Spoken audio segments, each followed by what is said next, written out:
In the crushing dark of the North Atlantic, 3 miles beneath the waves, lies a legend.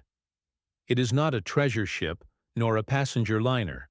It is a tomb and a monument to one of the most dramatic pursuits in naval history. This is the final resting place of the Bismarck. For 9 short days in May 1941, this ship was the most feared weapon on the planet. A 50,000-ton titan of steel, she was the embodiment of Nazi Germany's ambition and a masterpiece of military engineering. In her first and only battle, she destroyed the pride of the Royal Navy in minutes. In response, an entire nation swore vengeance. The order from Winston Churchill himself was simple and absolute. Sink the Bismarck. This is the story of its creation, its fleeting, violent life, and its epic 9-day saga that changed the course of the war at sea. The soul of the Bismarck was born from humiliation. In 1919, the German Imperial Navy, rather than surrender its fleet to the British, scuttled its own ships at Scapa Flow. It was an act of defiance that left Germany without a navy, but with a burning desire to one day restore its honor at sea. The Treaty of Versailles forbade Germany from possessing any battleship larger than 10,000 tons. For years they complied, building clever pocket battleships that bent the rules. But with Adolf Hitler's rise to power, the rules were destined to be broken. In 1935, the Anglo-German naval agreement gave Germany the green light to build a fleet 35% the size of the Royal Navy, a political concession that Berlin would exploit to its absolute limit. The result was Plan Z, a massive naval rearmament program. Its crown jewels were to be 2 new super battleships, Bismarck and her sister ship, Tirpitz. Laid down in Hamburg in 1936, the Bismarck was a statement. Her official displacement was listed as 41,700 tons to appear compliant, but in reality, fully loaded for war, she was over 50,000 tons. Her power was not just in brute force. She was a technological marvel. Her 838-centimeter, 15-inch guns were directed by a state-of-the-art fire control system and 3 advanced SeaTac radar sets, giving her the to find and hit targets with astonishing accuracy, even in poor weather. Commanding this steel beast was Captain Ernst Lindemann, a brilliant and respected artillery expert. Under him served a crew of over 2,200 men, most of them young, all of them rigorously trained and fiercely proud of their new ship. They believed, with good reason, that they were serving on the most powerful warship afloat. When she was commissioned in August 1940, the Bismarck represented a grave threat to Great Britain. Britain was an island nation, entirely dependent on convoys of ships bringing food, fuel, and weapons from North America. If a ship like the Bismarck were to break out into the vast Atlantic, it could sever that lifeline and starve the nation into submission. In May 1941, that fear was about to become a reality. Operation Rheinubung was launched. The mission: Bismarck and the heavy cruiser Prinz Eugen would raid Allied convoys. Commanding the squadron was Admiral Günther Lütjens, a veteran officer who was methodical, respected, but also deeply pessimistic about the mission's chances against the might of the Royal Navy. On May 21st, the ships anchored in a fjord near Bergen, Norway, to top up their fuel. It was a fatal mistake. A British Spitfire photographed them, confirming the Admiralty's worst fears. The Royal Navy now knew where they were. Every available ship began to move. As Bismarck and Prinz Eugen raced towards the Denmark Strait, they were shadowed by the British cruisers Suffolk and Norfolk, who used their new radar to track the German ships through the fog and mist. Alerted by their reports, Vice Admiral Lancelot Holland moved to intercept with his own Titans. The battlecruiser HMS Hood and the new battleship HMS Prince of Wales. At dawn on May 24th, the fleets made contact.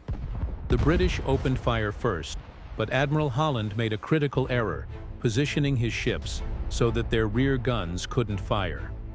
On the Prince of Wales, the brand-new quadruple gun turrets were already malfunctioning, with civilian contractors still on board trying to fix them. The Hood, a lightly armored battle cruiser from a previous generation, was dangerously exposed. On the Bismarck's bridge, Captain Lindemann pleaded with Admiral Lütjens for permission to fire back. After a tense delay, the order was given. The German gunnery was superb.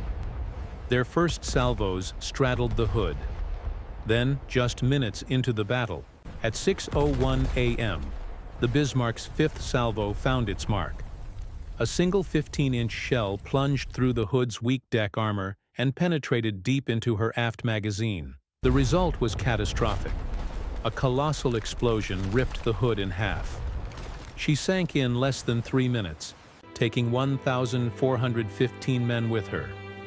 Only 3 survived. The pride of the Royal Navy was gone. The world was stunned. The surviving Prince of Wales fought on bravely, but pummeled by both German ships, and with her guns failing, she was forced to retreat. It was a stunning German victory, but not a clean one. A shell from Prince of Wales had struck Bismarck forward, piercing her fuel tanks. She was now bleeding a thick trail of oil, an unmissable breadcrumb trail for her hunters. Admiral Lütjens, overriding an eager Captain Lindemann, who wanted to finish off the Prince of Wales, made a fateful decision: abort the mission and make for the safety of a dry dock in occupied France.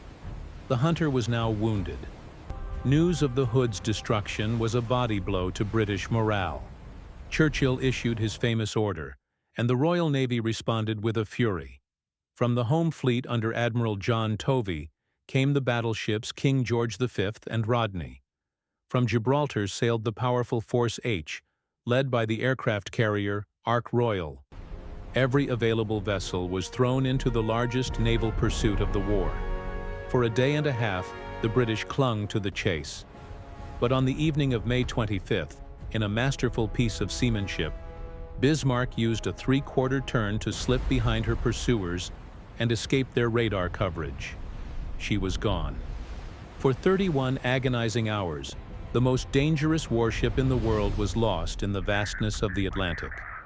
The Admiralty, miscalculating her intentions, sent the fleet chasing in the wrong direction, towards Norway. Hope was fading. The fate of the chase came down to luck and a lone crew.